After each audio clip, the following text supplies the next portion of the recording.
Yeah. Hey, welcome back. Welcome. I'm Philip the Punisher Collins, I'm Tyler the Pain in the Ass. and this is the Oddity Critics. Yeah. The critics oddity. Yeah, and you're afloat too. Whatever my shirt says. I can't read it. I can't read backwards. I can't read, period. What Let's else get into was this. this? What did we watch, Phil? Well, obviously, I gave a hint. It chapter 2. It chapter 2. Yeah. Aren't we all excited? Yeah, I'm so excited I can float. Start floating. Yeah. Well, there's Willy Wonka up here. But let's get into it, Phil. Let's Yeah, go look. first. Entertainment. Yeah. I mean, okay, for almost a 3-hour movie, well, I was telling Tyler, it went by pretty fast for, I felt like, 2 hours and 15 minutes, and the last 30 minutes kind of slowed down, even though it's a climax. But that's not here or there. But I felt like it was pretty entertaining. It was pretty creepy. It had a lot of creepy things happen. So I'll give it a 4 on entertainment. 4. That's not bad. Yeah. 4 out of 5. Well, I disagree with the last 30 minutes. I actually found myself, by the end of the movie, I felt like it was around 2 hours, if I'm being honest. I was like, wow, this movie, kept me entertained long enough that I wasn't sitting there like, oh, when is it going to be over with? I found it pretty entertaining. But, that being said, that doesn't mean that it's going to be a great movie.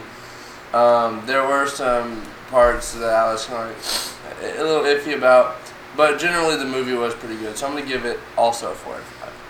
8 out of 10. 8 out of 10. So, Now, what is it? Longevity? longevity or fifth genre. I'll do longevity. Okay. Longevity,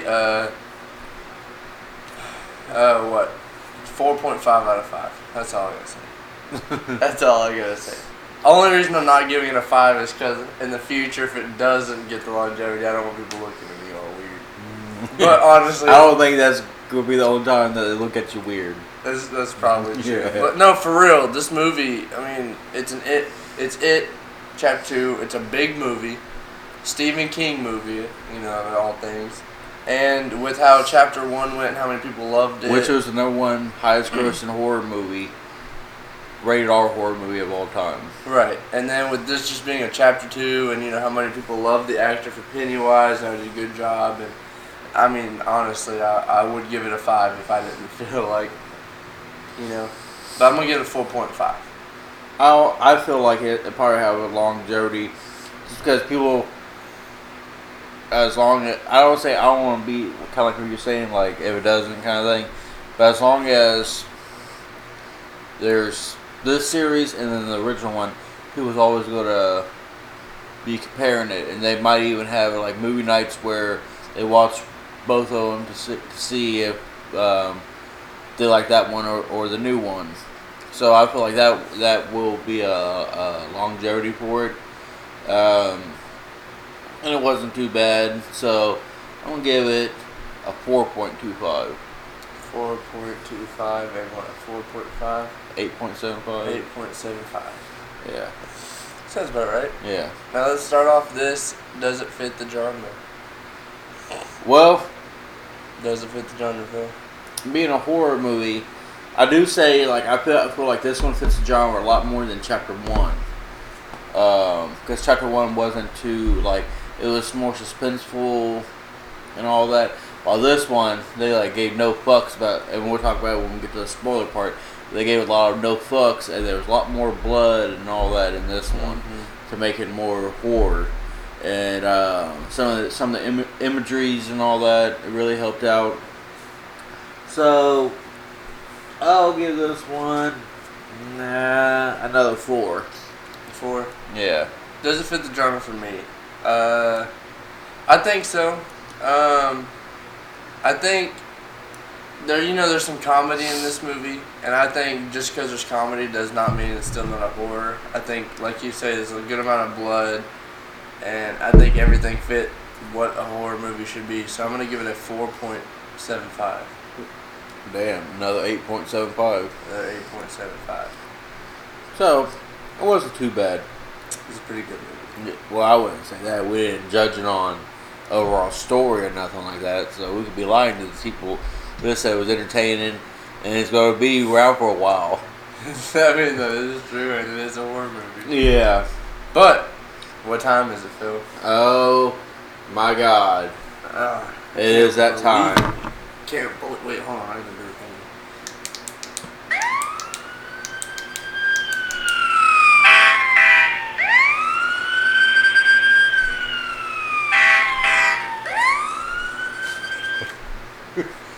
Who's singing first? You, Phil. Well, we gotta let them know. This is the This is another level. Yeah, another level. Enter the non-spoiler. So stop if you don't want to hear no spoilers. Anyways, you say you're singing first. You're singing first. You said you singing first. No, I never said that. You can't be fucking. In my life have I ever said that? 2 weeks ago when. Yeah, that means I didn't say it today. Yeah, but you're saying it now. No, I'm not. Okay. Well, I guess I'm gonna go first because I ain't no pussy. Right.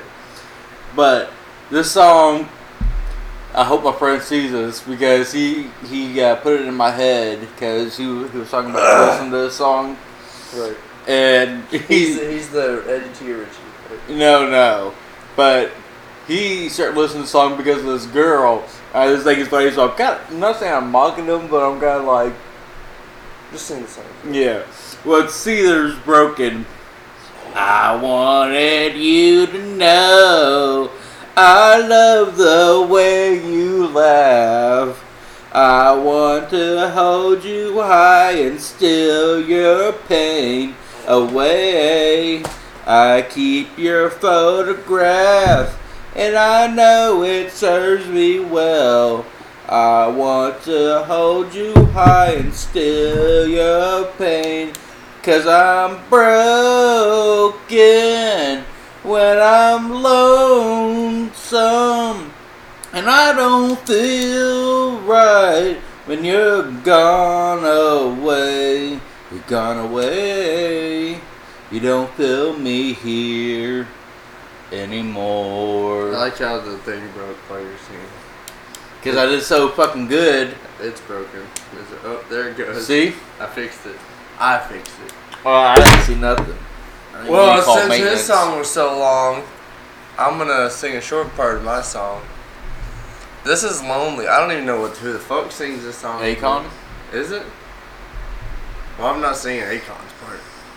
I'm so lonely. You ready? Lonely. I am so lonely. I have nobody for my own. That's it. Terrible. Man. Oh, motherfucker. I gotta beat your ass. We have to make a pause. You got it like right on his nose. Yeah, no, you're just a clown. Anyway, let's get Who would into have known this. that would have been? Right. Who would have fucking known? I mean, there's probably a few people who have known. Probably from the book. Probably a Stephen King, he would have known. Yeah. Anyways, we're here to talk about some spoilers. Yeah. So let's just say this movie started off with a bang. First of all, it started homophobic. Yeah, it definitely did. A good 10, 15 minutes. I wouldn't say that. It was more like 5 to 7 minutes. I'd say about 10 minutes. Well, you gotta add on to the first part, too, where they originally said. But there was a lot of, bad words Yeah. thrown around. Beat the shit out of these Beat two the people. shit out of this guy. Look at what I can't believe he woke up so fast when he got there. I thought he was going to drown. But then I seen the trailer, so I kind of knew he wasn't. Once I pieced the thing And together. then he just fucking this is what I really appreciate about this movie. Pennywise went in for it in this one. First movie he was kind of fiddle sticking around, but but this time he's straight up. First time he got his hands on someone, he just killed him. Yeah. Just right away. I mean, he technically did that with Georgie in the first movie, but Yeah, but he kind of played with Georgie like he was talking to this him a one he little didn't say anything to him. He just helped this guy out of the water and just ate him bit. Yep. right in front of his lover. Yeah. Who was that guy? I can't remember the character. His name was Andrew.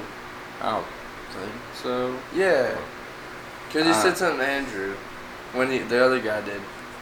Anyways, I do like how also, because I was expecting like there was going to be like the original one where when he called they like reminisced and like they thought about their past and like pieced the movie together like that. That's what I was expecting.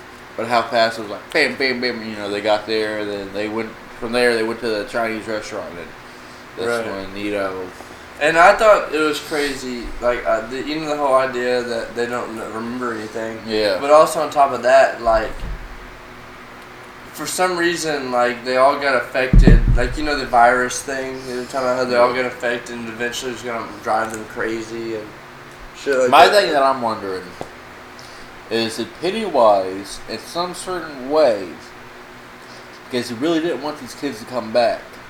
Because the only reason why they came back is because Mike. Like, all of them were gone, they would have never known. But some way that Pennywise didn't want them to come back because he knew in a certain way he could defeat them, that he kind of made them all their lives. Because if you look at it, all of them had, like, decent lives besides the girl who had the abusive husband. But, like, 2 of them was, like, millionaires. Right. Ben, he got into shape. He was like a architect dude. That's what I'm saying. He was a millionaire because he looked like he was the leader of that firm.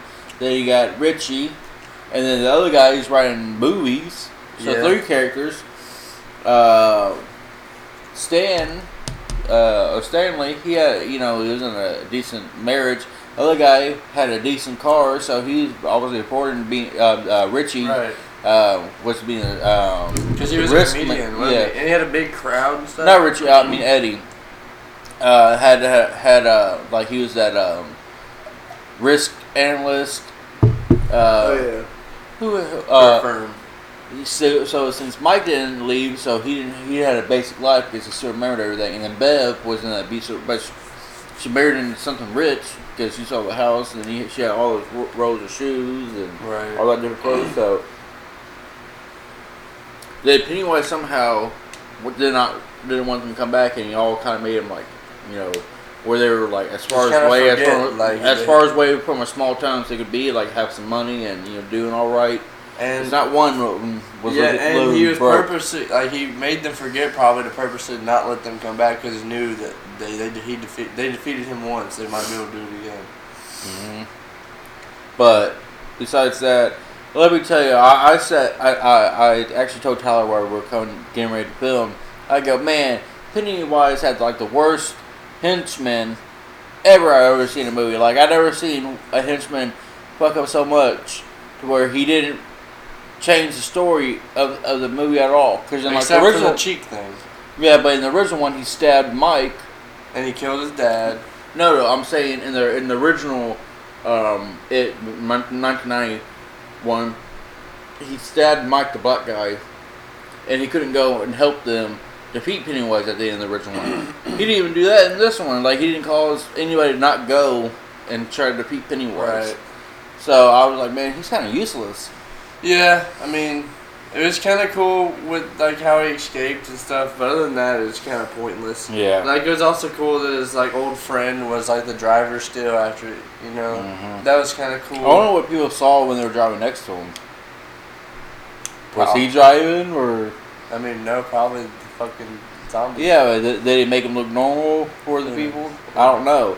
But I did like the character development, how they did things in this. I liked how they... I heard that, like, people was like, oh, there's not really any, like, they don't really connect with each other. I was like, I felt like they connected. Yeah, I thought they connected real good, actually. Yeah, especially at the game, they're like, fuck you, at the Chinese restaurant and all that. Yeah, and I actually thought they did really good in how they, brought... I was about to say that, actually, is how good they brought each other together. Mm-hmm. I think that was really good. And then, we get to where they're finally brave enough to go, start getting into this house. And I tell you what, there's some stuff that happened that Pennywise did that I wasn't even expecting. The only thing, because I don't really want to talk about too much of the ending, because I don't want to always get away of how things happen, whether it's a happy ending or a sad ending. Right. But you know what really grinded my gears about this movie? That What grinded your gills? The CGI. Some of the CGI looked pretty fake. All I'm saying is, what was the one part with Richie, with statue? You know that's where I'm like, yeah.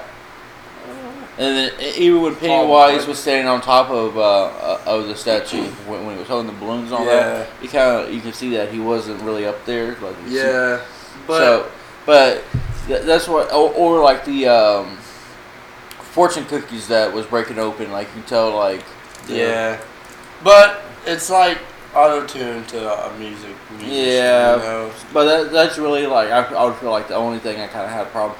This one in chapter 1 is a CGI. Like you have all this money, and you probably could have done a little bit better. Yeah. But like at the end, the CGI was good. You know, like when they're fighting in the cave and all that. Yeah, that was good. Speaking of that scene,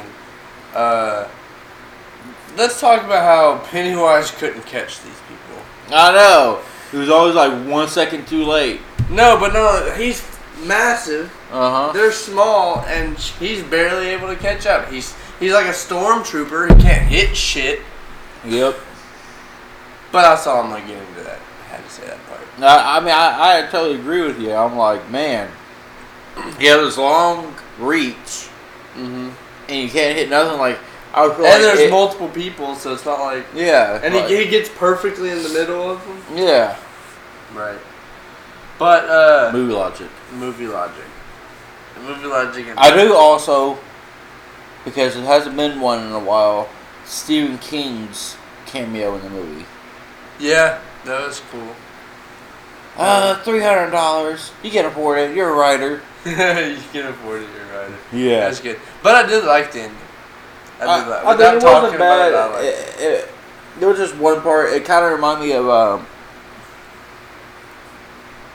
this one movie called Silent Hill Revelations. How she defeated the bad person at the end. Not that it was that bad, but it was just like, you know. I feel like they could have went a different way, whether defeated it or just prolonged it, or maybe all of them died. Yeah, that's true. Who knows? But I do like how Mike is a fucking liar. Yeah, dude. Fuck Mike, dude. Yeah. I mean, I guess it worked in the end. I just needed hope. Well, not what he was trying to do. Well, yeah, but I mean, they still defeated it if it wasn't for Mike. What the fuck? Or they didn't. You got to see. I'm just saying. I'm not gonna tell you how. But the thing went. It reminded me of this picture that I saw. It was like, it said, "It's so hot it melted the dog," and the dog's face was like flat, kind of thing. That's what it reminded me of. Yeah, that was kind of. I didn't like the way it looked. I thought it was hilarious though, but we ain't gonna try to tell you too much more. But we're just saying, you know, if you've seen the first one, or maybe you've been holding out, seeing the first one because you didn't want to wait 2 years to see this one. You don't even need to see the first one. Yeah, it does a lot of backstory. Yes. Definitely does. So I do think it could be a good standalone. I mean, technically both of them could have been a good standalone. You know. Yeah, technically. Anyways, I opened the fortune cookie last week. I guess it's your turn. Do we get a drum roll?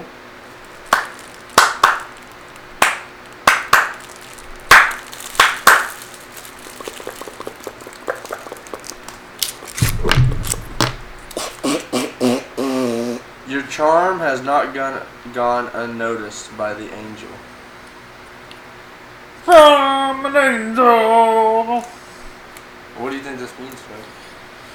Well, hopefully, our charm for this video, maybe there's a famous actor or actress out there named Angel, and she's gonna see this motherfucker. But our charm is working on this person, and then they're gonna make just subscribe to us, and then they're gonna be like sharing us and getting a lot of their friends and all that. That's what I see. But use your charm for the day. If you can't fool people with your brilliance, fool them with your bullshit, as my grandma used to say. Huh? Yeah, They're kind of stale. that's good. I'm glad you ate those, not those. That's true.